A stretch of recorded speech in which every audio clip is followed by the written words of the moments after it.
is our review video of the boat tour we went to Ras Muhammad National Park, which also includes a couple of stops along the way to the White Island as well.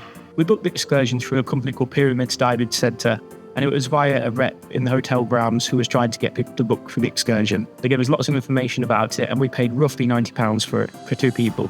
We are keen snorkelers, so the first thing that attracted us about this tour was the snorkeling activities around the corals in the Ras Muhammad National Park. But then we also got attracted by the White Island. Ras Muhammad National Park is probably the most beautiful and most famous national parks in Egypt. It's well worth a visit. We got picked up at the hotel at around 7:45, and we traveled on a minibus to a nearby town where they have a marina where all the boats set off for the tour. The transfer time to the harbour was around about 25 minutes. The minibus took around 10 people, and it was a bit tight, wasn't it? Especially for us. And when we got there, we met up with the tour groups from various other hotels, and the maximum people allowed on the excursion was around about 20 to 25. And I think it was probably around about 15 on ours, so there was lots of space to move around or on the boat. We went on this excursion specifically to do snorkeling, and that's why it was sold to us, that's what appealed to us. But they also cater for divers with the full-on diving equipment as well, if you wanted to do that.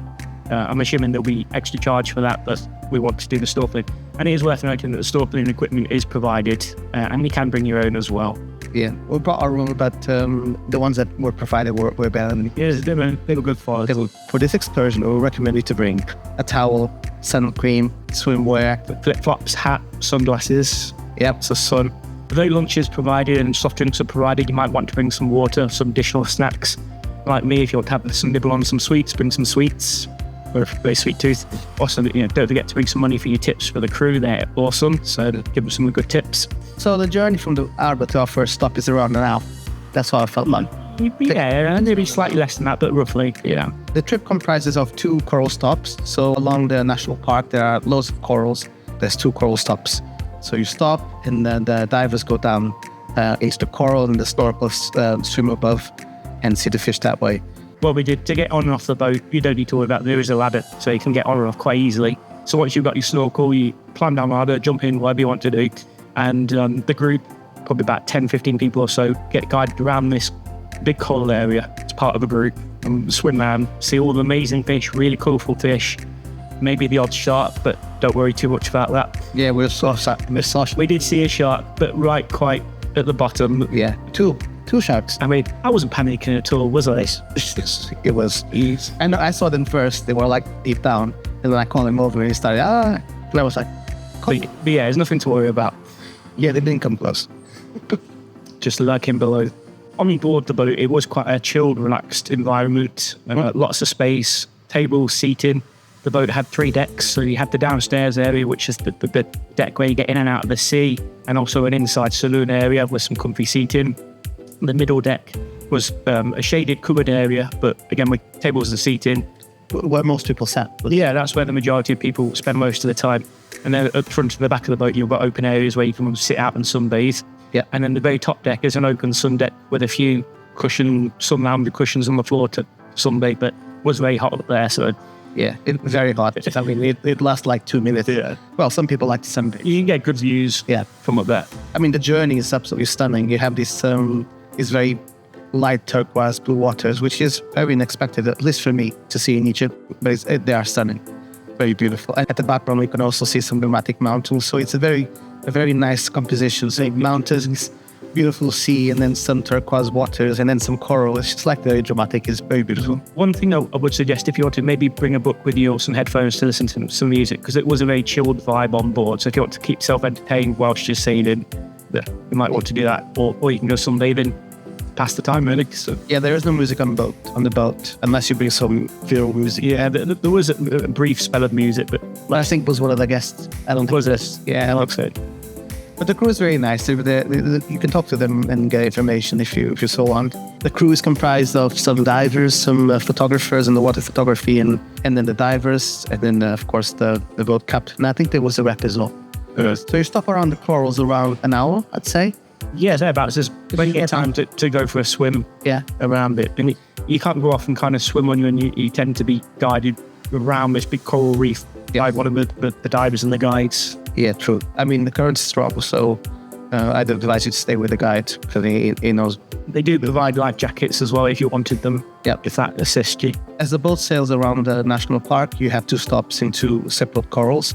They're not rigid, so because there's so many different corals around the region, I think the captain chooses 2 specific corals at random and allows you to go in. So I think the experience is always going to be different no matter which boat you go to. There is a lot of boats out there, so I think a lot of the boats tend to go to the same locations and they kind of all tie them together. Yeah. In the same places. Yes. At one point, we counted like 30 boats, and they all go to the same areas, and therefore, so sometimes you are surrounded by boats as well.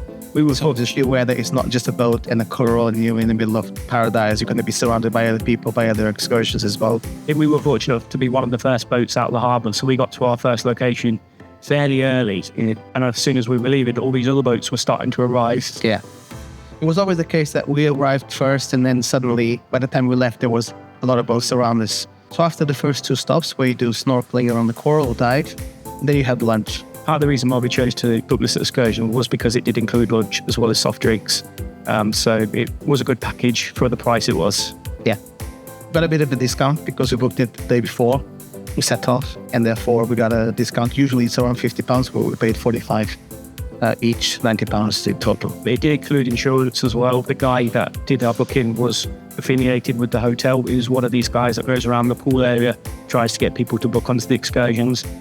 So yeah, he did a good sales pitch to us, didn't he? So, well, I didn't need much. As soon as I saw the coral and I saw the white island in the pictures, I was like, okay, all right. And I'm always up for an excursion. Although they tell us the excursion saying that you'd be back to the hotel around 4:30, we actually got back a bit later, I think around 5:30. But we really enjoyed it. We're not complaining at all. it's a knockout trip. Yeah, really enjoyed it. The lunch is self-serving, so you go around and collect the different salads and the different rices and noodles and different things that they have. Yeah, there was some meatballs, the potatoes, some pasta. What else there? Some salads, fruits, chicken.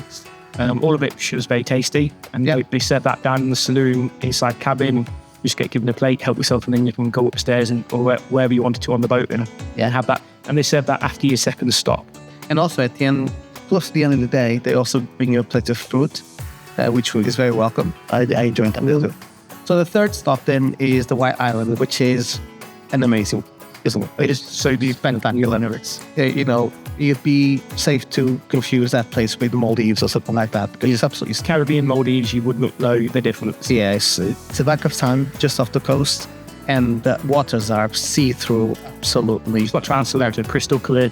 Amazing. So it was amazing. I mean, it was absolutely crowded. This is where we saw the most amount of boats and people, because it's so stunning. And I wonder why it was amazing. But we found like a quiet spot for ourselves and kind of took some videos and pictures. But it was just amazing. It doesn't stop as long as the coral stops. I think it's around an hour, maybe 45 minutes to an hour.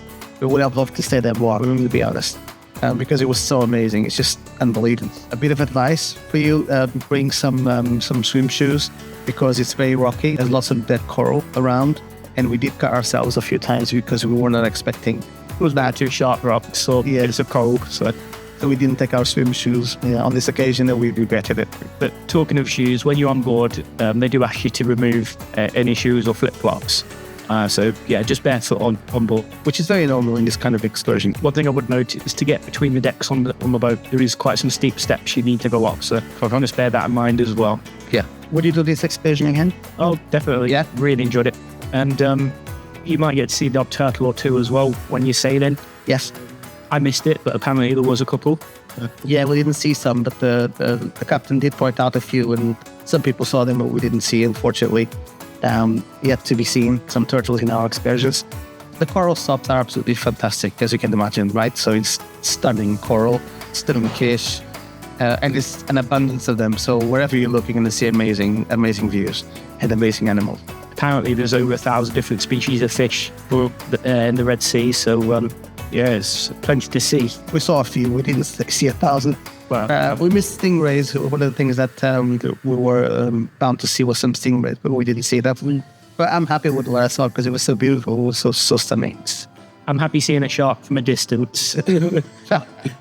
Well, yes, you almost saw it up close and personal. You like snorkeling, you like the sun, sea and sand, relaxing on board, a bit of food, a bit of drink. This is a great excursion. And beautiful views. Yeah, you totally agree with that. Perfect, beautiful environment, very picturesque. Yeah. Would you give it a thumbs up? I think I would. I would too. Yeah. Great trip. You took yours now. Should you have any questions that we didn't manage to answer in this video, please leave a comment below so we can come back to you. If you come into Sharm el Sheikh and you enjoyed this video and fancy doing this excursion, please like this video. And also subscribe to our channel so you can see many more adventures from us all around the world. Bye!